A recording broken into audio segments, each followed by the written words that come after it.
At least aku kerja setiap hari. At least aku kerja nggak kepanasan di bawah sinar matahari. Cetas. At least aku kena vitamin D langsung setiap hari. At least aku nggak perlu reapply sunscreen 4 jam sekali. Cetas. At least aku bisa lihat kondisi bendung dan saluran real time.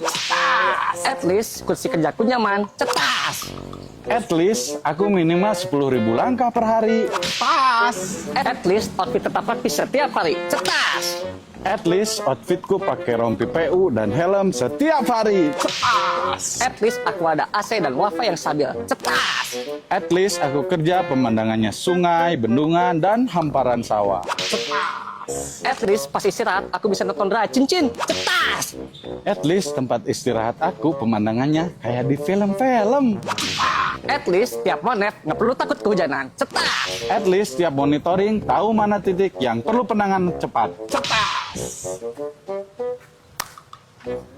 At least di momen kita Manfaatnya bisa langsung dirasakan oleh masyarakat. Sepakat!